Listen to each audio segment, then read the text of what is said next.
Imagine your brain as a secret night shift.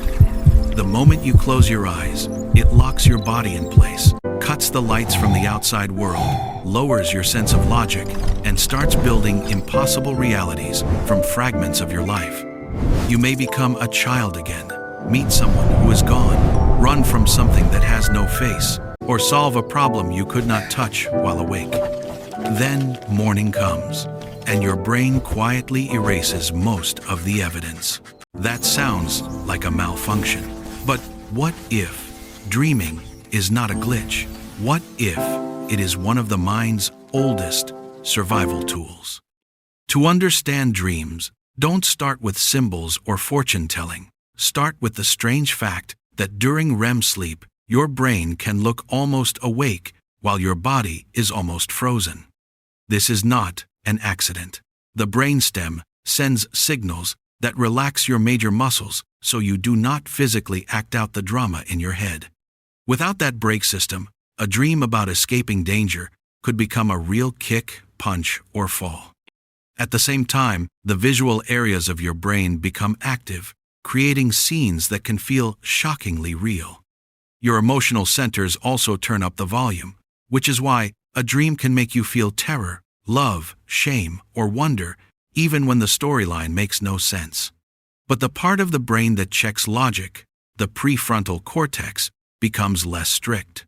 That is why in a dream, you can walk into your childhood home, find your boss cooking soup in the kitchen, and somehow believe this is completely normal. Dreams are not edited by the rational mind. They are edited by emotion, and this is where the real science becomes fascinating. One modern view suggests that dreams help your brain process memory. During the day, your mind collects thousands of details: faces, sounds, fears, unfinished tasks, awkward conversations, tiny moments you barely noticed.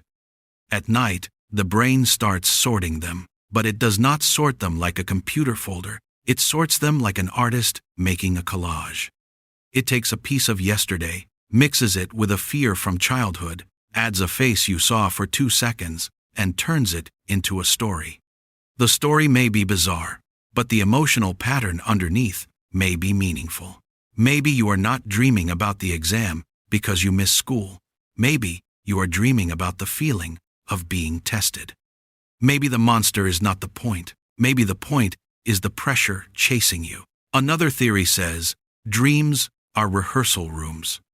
Long before humans worried about emails, deadlines, or social media embarrassment, our ancestors had to survive predators, conflict, hunger, and danger. A nightmare may feel cruel, but it can also function like a simulation.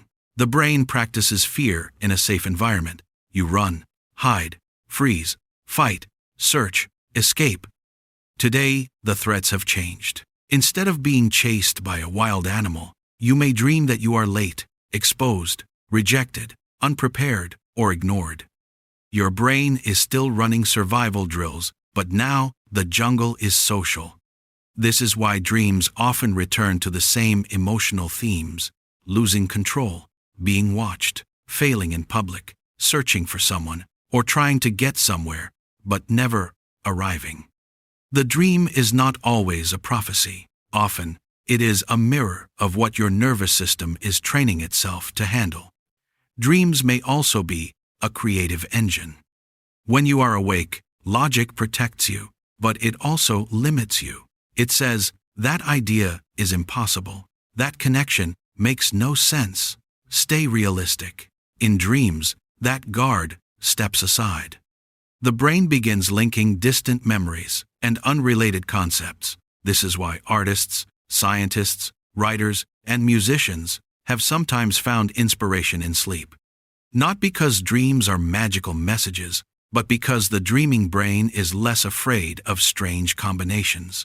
It can place two ideas beside each other that the waking mind would never allow to meet.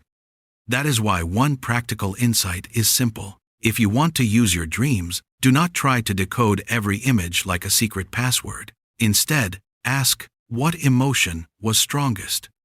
What problem keeps returning? What connection surprised me? And keep a notebook near your bed. When you wake up, write 3 things immediately: the mood, 1 image, and 1 sentence about what was happening.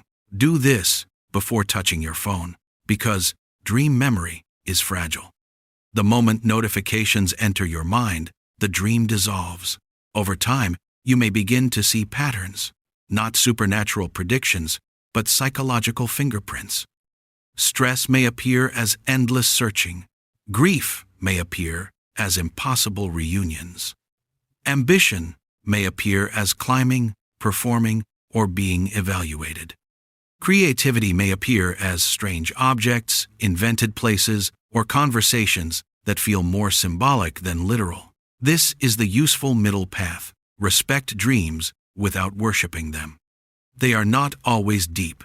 Some are random noise. Some are emotional housekeeping. Some are memory fragments. Some are the brain testing danger. And some may contain a seed of insight, because your mind was finally free from the rules of daylight. There is even a newer possibility that dreaming helps keep the visual brain active during long hours of darkness, like a signal saying, "This system is still in use." Whether that theory becomes the full answer or only one piece of the puzzle, it reveals something powerful. Dreams may not exist for one reason. They may be a multi-tool of the mind, used for memory, emotion, creativity, survival, and neural maintenance all at once. So tonight, when your body goes still and the outside world disappears, remember this: you are not simply turning off. You are entering a private laboratory where fear gets rehearsed, memories get rearranged, emotions get metabolized, and impossible ideas are allowed to breathe. The dream may vanish by breakfast, but the work it does may remain inside you. This is Obsidian Psychology, where we do not chase fantasy, we study the shadow beneath it, because sometimes the darkest room in the mind is where the brain quietly teaches itself how to wake up stronger.